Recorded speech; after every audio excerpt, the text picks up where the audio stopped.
Hello, this is Scott Cherry, continuing with the series I began on how we know the New Testament writers told the truth by Geisler and Turek.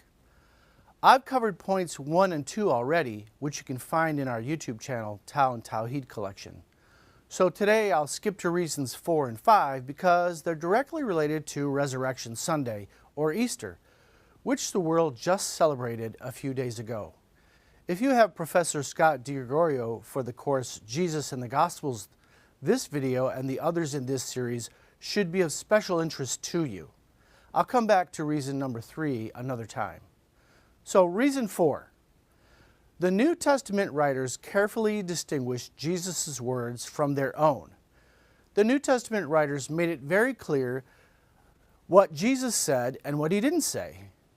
It would have been very easy for the New Testament writers to solve first-century theological disputes by putting words into Jesus' mouth. After all, if you were making up the Christianity story and trying to pass it off as the truth, wouldn't you simply make up more quotes for Jesus to convince stubborn people to see things your way? Instead of doing this, the New Testament writers seem to stay true to what Jesus said and didn't say. Reason number 5. The New Testament writers include events related to the resurrection that they would not have invented. The burial of Jesus was one.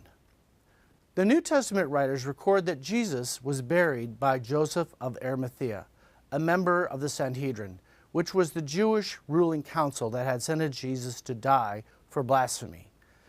This is not an event they would have made up. Considering the bitterness some Christians harbored against the Jewish authorities, why would they put a member of the Sanhedrin in such a favorable light? And why would they put Jesus in the tomb of a Jewish authority?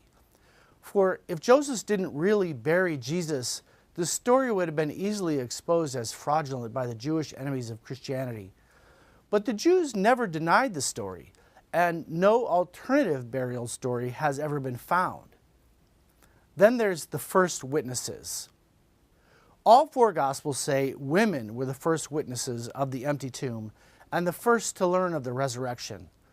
One of these women was Mary Magdalene, who Luke admits had been demon-possessed, according to chapter 8, verse 2. This would never be inserted into a made-up story. Not only would a once demon-possessed person make a questionable witness, but women in general were not considered reliable witnesses in that first century culture. In fact, a woman's testimony carried no weight in a court of law. So if you were making up a resurrection story in the first century, you would avoid women witnesses and make yourselves, the brave men, the first ones to discover the empty tomb and the risen Jesus. Then there's the conversion of the priests. Why didn't the risen Jesus appear to the Pharisees? Is a popular question asked by skeptics. It's often overlooked, but many priests in Jerusalem became believers. Luke writes, quote, "The number of disciples in Jerusalem increased rapidly, and a large number of priests became obedient to the faith." Acts 6:7. These priests eventually initiated a controversy that took place later in the Jerusalem church. During a council meeting between Peter, Paul, James, and other elders, quote, "Some of the believers who belonged to the party of the Pharisees stood up and said," quote, "The Gentiles must be circumcised and required to obey the law of Moses." Acts 15:5.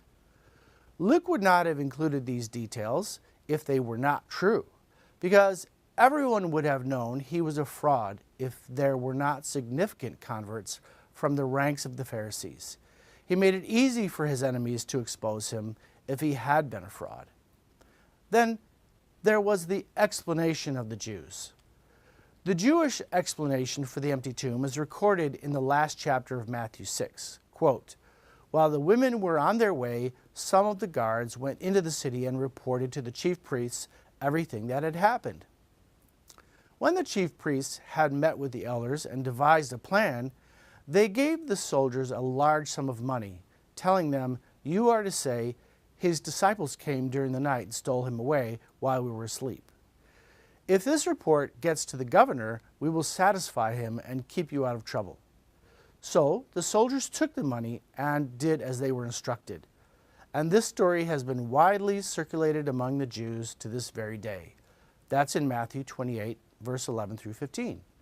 Matthew makes it very clear that his readers already know about this Jewish explanation for the empty tomb because this story had been widely circulated among the Jews to this very day. That means Matthew's readers, and certainly the Jews themselves, would know whether or not he was telling the truth.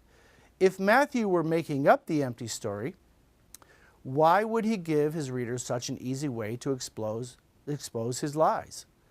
The only plausible explanation is that the tomb must really have been empty, and the Jewish enemies of Christianity must really have been circulating that specific explanation for the tomb.